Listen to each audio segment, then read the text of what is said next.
Tonight we talk about the recruiting efforts that are still going on at EBR schools. Eugene Collins is in the house, but we'll begin with our district attorney. Roll it, Kyle.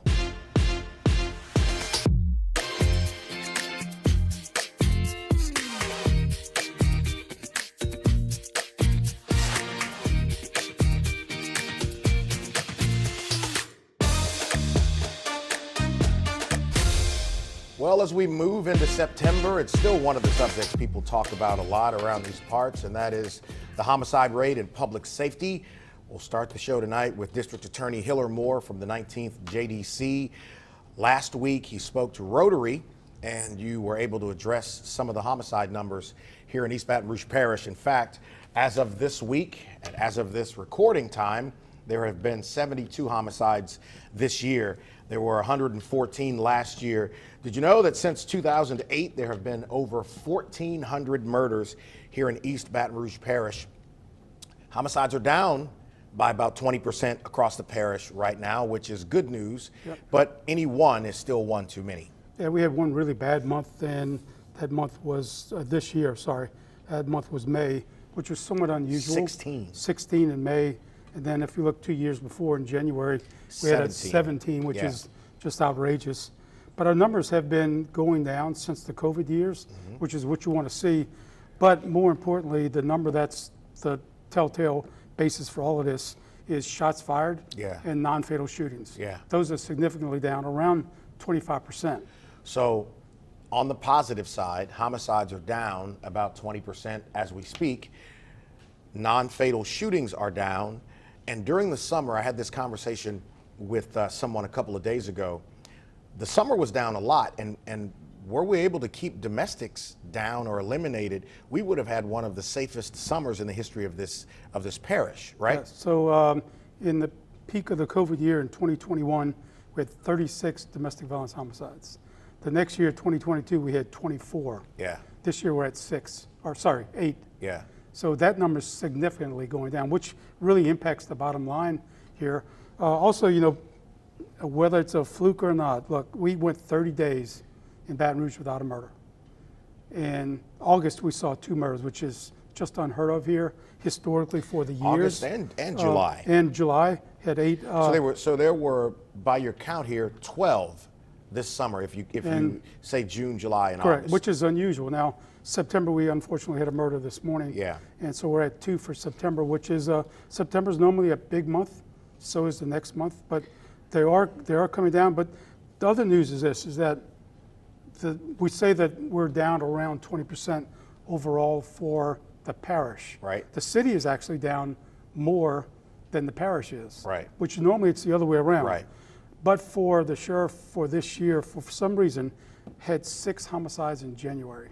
So that blew their numbers up by 100%. For the year. For the year. Yeah. So their number was elevated, but it's coming down, and we knew it was going to come down and even out.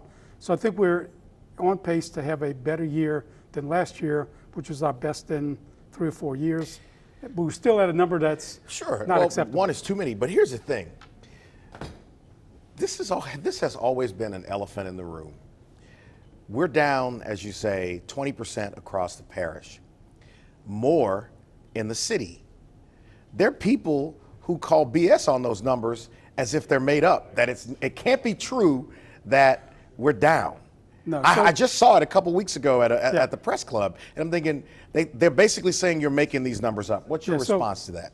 Well, so the good thing about the data, particularly with homicides, you can't make that up. Yeah. Burglary and theft, maybe you can fudge on numbers, but dead bodies are hard to hide unless you haven't found them. You're not going to miss a body, and because someone's going to say, well, what about my son or daughter's murder? Right. You can't play with these numbers, and you know, we all look at them all together. We look at them with the media and exchange information with the media because they're on it all the time. So these numbers are absolutely accurate. There may be a difference between a justifiable homicide and a UCR murder homicide, but those are a few. So the coroner's numbers he determines homicide, a death of a human being. We determine legally, is it a murder versus a homicide? So that's maybe a little difference. So to what do you contribute the reduction this year from last year? You know, it could be a combination of things, and it's too early to tell. But I still know that there's a lot of community outreach going on by many different people. You mentioned Eugene's here today to talk about what he does. So this is as you said yesterday at Rotary, this is not a police issue. It's a completely community issue. Starts with family and education. But there's a lot of hard work going on that no one ever sees, and sometimes do not want to recognize or credit folks that are really doing the hard work. I'm not sure Rotary's going to ask me back after what I think they will. So we're going to do another segment with our district attorney talking about these numbers, and we'll get into what's happening with overdoses here in our parish. And as he referenced, Eugene Collins is going to be here to talk a little bit about this as well. And the chief of HR at EBR Schools is going to be on the set to talk about the recruiting effort there back in just a moment. By the way, that was an ugly loss by LSU last week. Matt Moscona is going to be here next week to talk about that. So the DA is still here, and we're talking about what's happening across the parish as it relates to public safety. In the first segment, we talked about shootings, non-fatal and fatal. Overdoses have been a subject of conversation. I've seen you give talks about what's happening with that, and there is this astronomical increase over the last half decade or so with fentanyl overdoses. Yep. So let's talk a little bit about that. So we started seeing people overdosing from heroin years ago, and we were alarmed by the number. That was maybe 12 people that died that year. And, you know, the legislature took a look at what we were doing. Crime Lab was getting kind of backed up. And then fentanyl hit. Fentanyl hit the United States in earnest around 2016. Okay. But it really didn't show up heavily in Baton Rouge until 2019. Right. And then from that point on, then with COVID, it just skyrocketed to where we just talked about the murder numbers where we're at 72. And our worst year ever has been 150, right, which is a terrible year. Right. But we now are averaging 300 and plus fentanyl overdose deaths a year. Say that one more time. 300? We're tripling the deaths by fentanyl compared to homicides. So based upon your data, the overdose rate back in 2015 was around 20%, right? Yep. As of last year, it's up around 70%. Yes, and it affects different people in different ways, and we've seen the rise and the decrease in certain demographics of what we're looking at. Well, let's talk about that, because you have a breakdown of where the increase is happening right now, specifically among young, old, white, and black. Talk about that. So generally overall, it appears as if the black overdose rate is increasing and the white overdose rate is decreasing. At the beginning of this all, it was heavily populated with white males. Yeah. But now the fatal overdoses are fairly even for white and black males, 26 to 39. Yeah. They make up the overwhelming majority of those that die. But the alarming, I think, numbers are those where we're showing the largest increases is white female, 18 to 25. They've increased by 400% in a year. 400%. And black females the same age have increased by 200%. Well, what's that about? It's hard to tell. So it's early on in the game, and I think that there's really a whole lot more work and study that we need to do to get to understand what's going on with these folks, where they come from, why are they getting this drug, why are they using this drug. We know from a law enforcement standpoint that everyone seems to be a fentanyl dealer now. We used to have 2 back in the decades, but now everyone deals it because everybody wants it. And unfortunately, we're now seeing more and more pill presses. What a pill looks like, an Oxycontin or Percocet, and it's laced with fentanyl. So, and I'm looking at your largest decreases here. Is that Hispanic males? Yes. Ages 18 to 25, a 67% reduction. White females above the age of 50, it's coming down. And white females between 26 and 39, it's coming down. Yeah. It's the younger white females who have this really huge, and black females have this huge jump. And I've talked about this with Tanja Miles. A lot of these overdoses are accidental. It's people who are trying to get high and they get some bad stuff that ends up killing them. Or they're coming off of stint where they didn't use drugs. They were in prison, just getting ready to get out, just got out of rehab, and think they can use at the same level they used before, and they can't, and they die. But we have surely seen people that want to get high but not die. Yeah. And they think they're taking one thing, but they're getting another. it is a significant issue.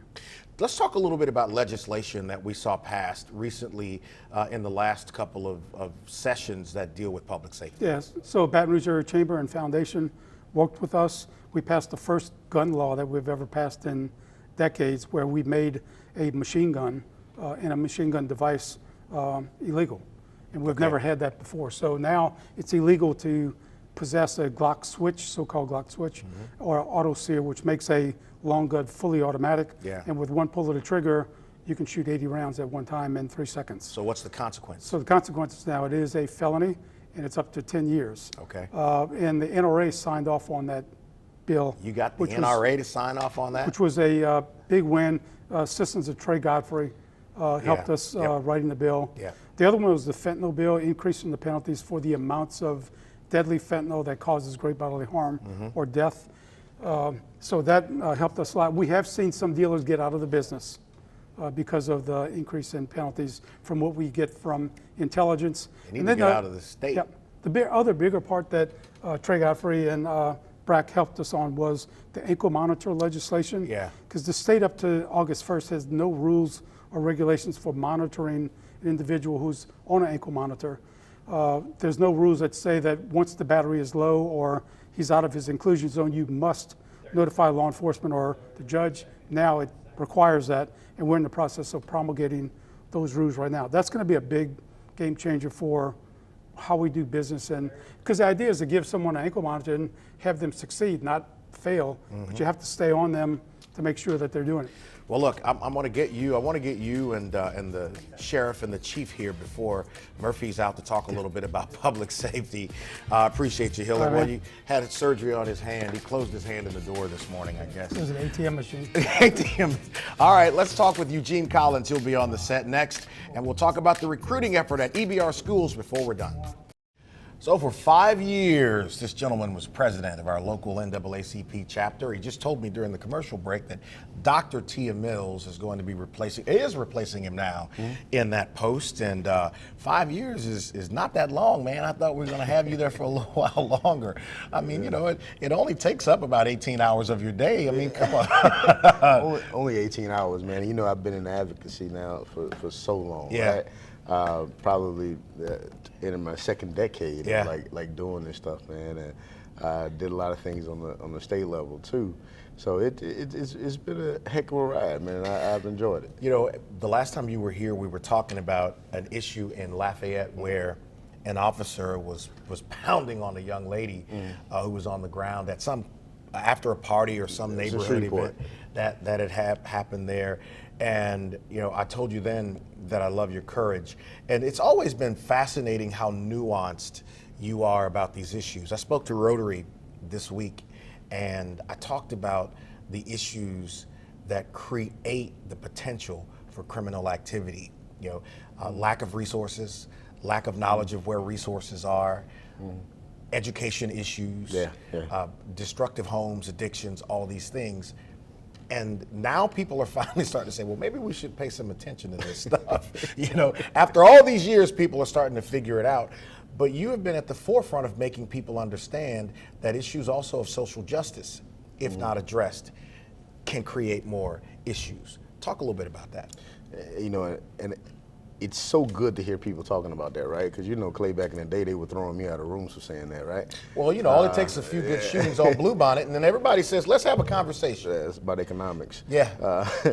And that's typically how it works. But, you know, when you look at the social justice issue, what I've tried to tell people over the years is that if you're not going out to these communities helping people when they feel they need help, they ain't gonna listen to you no other time. People deal with their most essential needs first, or what they deem as their most essential needs first. So I can go out and tell you about shooting each other, but if I ain't gonna come and say nothing about when the police shoot you, then that community doesn't want to hear from me. They're gonna think I'm fake, right? So, you know, another fascinating thing that I think is, I'm just gonna say it, it's a bit of cowardice. There is nothing that says you are anti-police if you have a problem with corrupt police officers.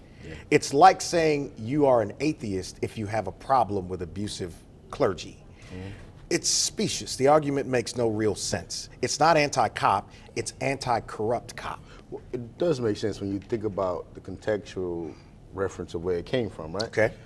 You first start to see campaigns like that pop up during the 50s and 60s. And it was a total direct result of integration, right? Sure. And mostly school integration, because white moms had fears about their white daughters being impregnated by black boys. So they created stories, right? So since that point, historically, every time you saw historic police reform, you heard about the notion of black on black crime, even though we know that's not a notion, it's crimes of proximity. People kill who look like them. Right. That's just the reality. Statistically, that happens, right? So every time since about the 50s or 60s that you've seen historic police reform, the notion of, well, you need to worry about your own communities have come up. And it was once a campaign, but the remnants were so effective that you still see people say it. And because black folks don't read, we'll sit around and say it with them now. Well, some don't. Some don't, right? You know, it's interesting. What's been the toughest thing that you have faced while in that post? Convincing the folks that you were helping that they needed help. That was probably the most difficult thing to do, right? Because sometimes people, like my grandmother say, cut off their own nose to spite their face, right? Even though you understood the work that you were doing with helping, and sometimes you did work to get black folks in rooms that you weren't even gonna be allowed in on the back half, right? And they wouldn't even know that that was your work that got them in that room. I understand. The hardest part about it was convincing the folks that absolutely needed this, that they needed it. And sometimes that came because of the failures of some of the social justice work too, as well as some of the folks that I just think did this work in a bad way. I want to know in this next this next minute, how much time do we have, Scott?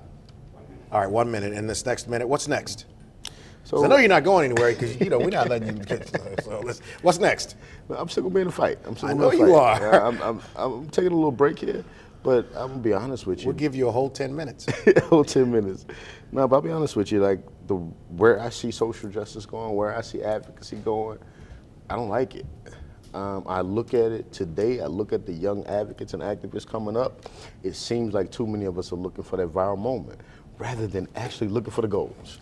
So and you got to come back and talk about that. You got to drop that one on me when I got 30 seconds left in the segment. I do want you to come back and be around there. I have an idea that I want to tell you about offline that I think that you would be essential in making people understand why this investment is so important.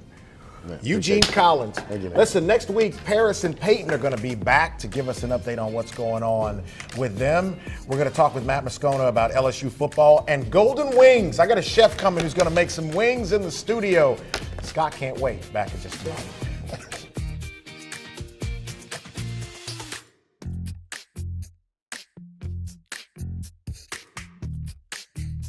So the recruiting effort is going on still at EBR schools. I've got Nicola Hall, the Chief of Human Resources, and Allison Brown-Lands, who are here with me. But, you know, before I get into my conversation with them, a lot of y'all have seen the school board meeting. Some of us watched most or all of it as it happened, and then you heard about it the next day if you did not. And I just want to say, while I think people have the right to show up and disagree with policy coming from inside the district, there is no call for the way Dr. Narcisse was treated. The swearing, the pointing of fingers, that behavior is not becoming of our community, and it is certainly not the example we want to set for our children. The bottom line is that was a bad look. Disagree with the man, but act like a grown-up, please. Just one person's opinion. Now we can talk about the recruiting effort happening at EBR schools. So let's put those graphics up, Kyle, about all the things happening at the district over the next few weeks. Working through the computer to get to, there we go. Yes. All right, so you're hiring part-time, full-time bus drivers. You are also recruiting. Tell me about these. So the one, we are hiring the part-time and full-time, anyone, we want to hire them. So if you would come on board and work with us, there are flexible schedules. Early AM starting as soon as 5 a.m. in the morning and as late as up to 6, 7 o'clock at night. So the hours are flexible to be a bus operator. In addition to that, we're leading up into our fall fling, which is our second annual fall fling. And we're doing a little bit different this year. It's going to be a recruitment and retention fling. So we want to recruit new people, but we also also want to celebrate the ones that we currently have. Right. So this is where it's going to be a duplicate effort. And then we also have our recruitment events geared towards our internal folks, meaning we want to hire or provide an additional opportunity for people to work extra hours if they're EBR employees. So they themselves could work part-time in the mornings or in the evenings. So notice the dates and times on all of those, and before we're done with the segment, we'll put those back up there again. So how is this washing out now? I know that you are looking for more operators. Y'all have been trying to address this since really going into the month of August. Right. Tell me a little bit about where that is now. So we've started our ongoing recruitment efforts prior to the issue starting at the beginning of the school year. And we've been focusing this effort on Connecting to Succeed. We're really excited about that because it's a technical assistance program where we invite folks to come down, sit with an HR supervisor. And get all the support they need from application support, username, password, documents, give it to us, let us upload it for you, and we're here to help. We're just trying to get all the employees to make sure we have people there to support our students. So we're here to help. So how's it going right now in terms of the efforts? Do you see a flow of people trying to get an opportunity at the district? Absolutely. I think when people see, hey, they're trying to help, they come. So we're happy to see all the people coming in. Right. And the effort, the biggest thing about this is the connectivity with the personal concierge service. It's all about customer service, which is part of the 4 pillars that Dr. Narcisa is initiative, is to bridge that gap because they do need assistance with their application process, and they walk away with 2 things, an intent to hire and a fingerprint background check. Okay. So that is super cool. So Kyle, let's put those graphics back up so I can have Ms. Hall go through them one more time to talk about what's happening here.